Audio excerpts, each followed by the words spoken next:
I'm real when it's useful. Yeah, that was my terrible Batman impression.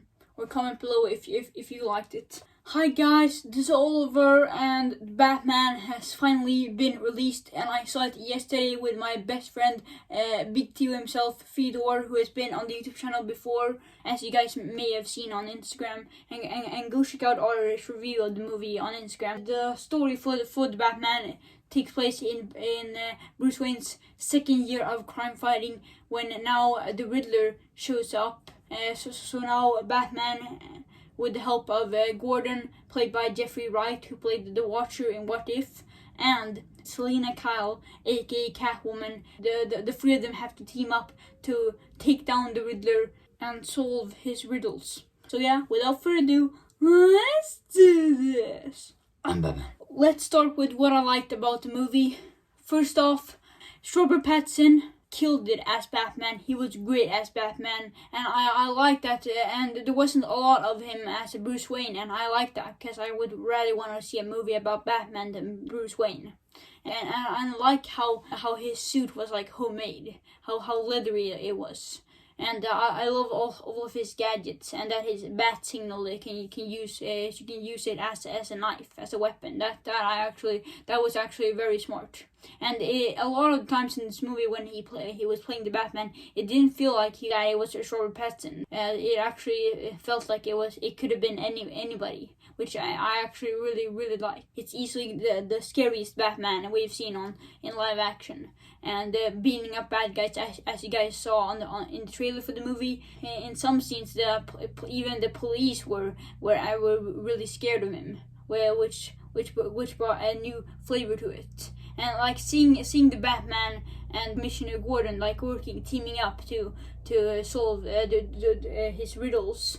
It was actually very fun to watch, and something it felt like a lot like the movie Seven, but if Brad Pitt played Batman. Jeffrey Wright as Commissioner Gordon, he was great in this movie. I loved when like I said before, when Commissioner Gordon and Batman were like teaming up and solving the riddles and stuff like that. I actually really liked that. It was a lot better than I thought it was going to be, going by the trailers.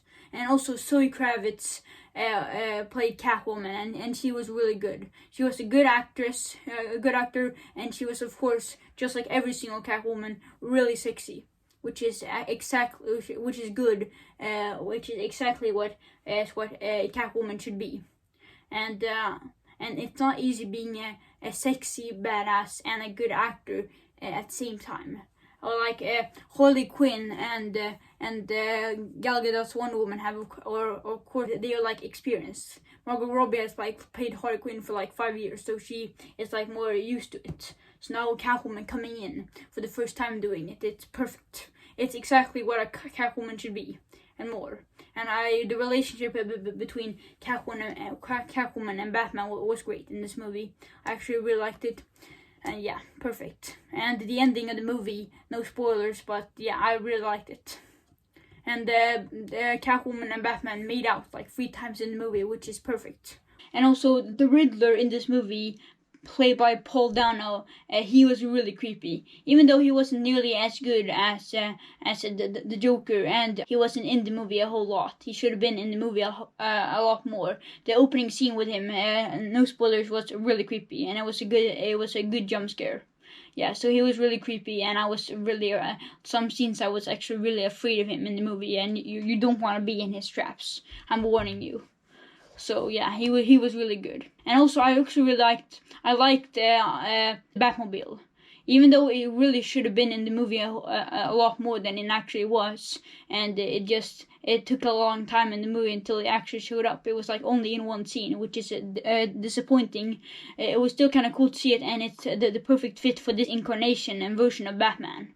Alright guys, so let's talk about the things I did not like about the Batman. And even though I really like this movie, I have some problems with this movie. And before we begin, just keep in mind, like I said, I really like this movie. One really big complaint with this movie is that the movie is 3 hours long, which is way too long. I know what you guys may be thinking right now. Zack Snyder's Justice League was 4 hours long, but one thing that I really like about Zack Snyder's Justice League is that they mixed the movie up in 6 parts. So you can, if you think the movie is too long, you can just watch it like you're watching a TV show instead of a movie.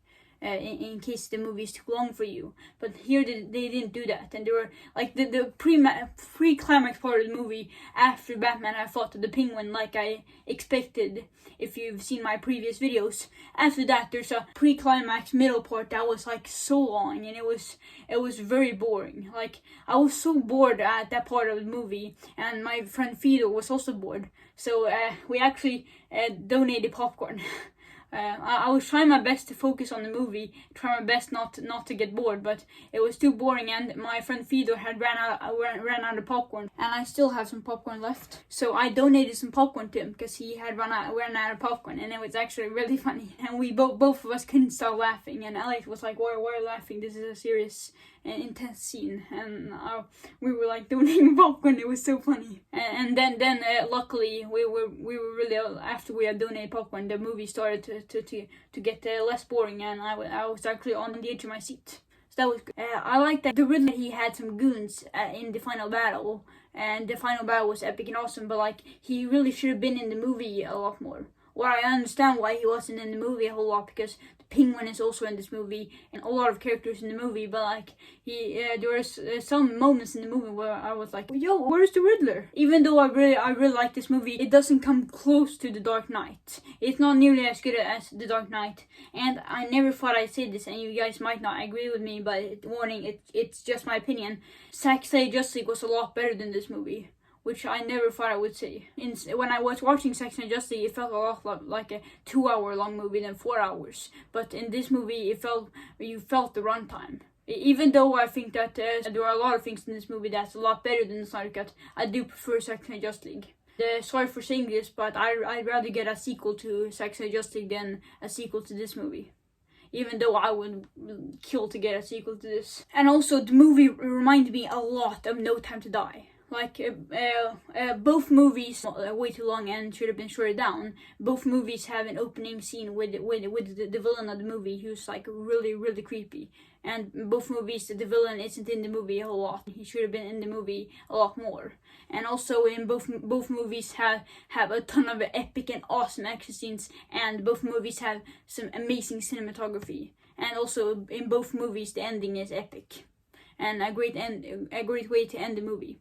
And also, in both movies, the main title character is in a relationship with another girl. It has a love of interest. Pretty similar movies, now that I think about it. Or maybe not that similar, but in some instances, it's pretty similar.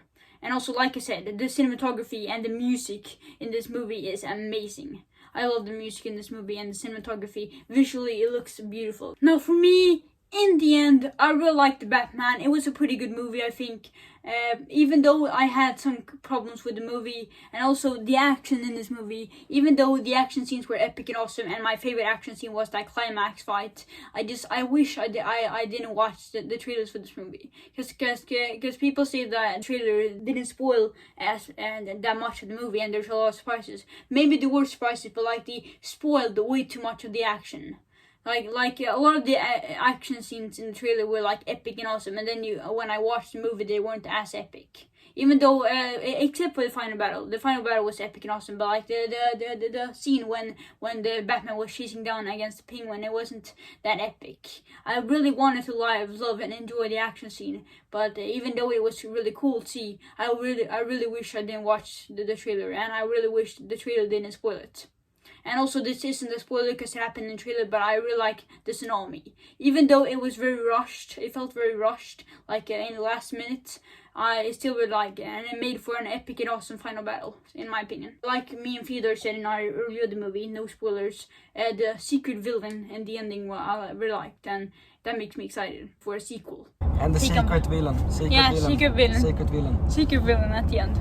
It gave me some Snyder Cut vibes. Even though it was completely different from the Snyder Cut, it gave me some vibes. Yeah, so overall, a really good movie. Even though it wasn't nearly as good as the Dark Knight, there's still a ton of stuff that I actually really liked. Anyways, guys, that's my movie review of the Batman. So yeah, I recommend you watching this movie. Even though I didn't like it as much as The Dark Knight, I still recommend. Fans of Batman will absolutely love this movie. Like my friend Theodore is a huge fan of Batman, and there was a ton of stuff when he was like surprised and really liked the movie. So if you're a huge Batman fan, like the biggest Batman fan ever, like my friend Theodore, then you're going to like this movie. And also, it's not a movie that I would rewatch. Like my friend Theodore said that he would love to watch this movie like 10 times in the movie theater. This is a movie I've seen it only one time. He's seen it 2 times, and I don't want to watch it again. And if I would choose between the 2 movies, I'd rather rewatch No Way Home over and over again than the Batman. I really hope you enjoyed this video, and I'll see you guys next time. Oh yeah, I have guns now. He's not the only Batman with guns. Did you like the Batman? I'll take that as a yes.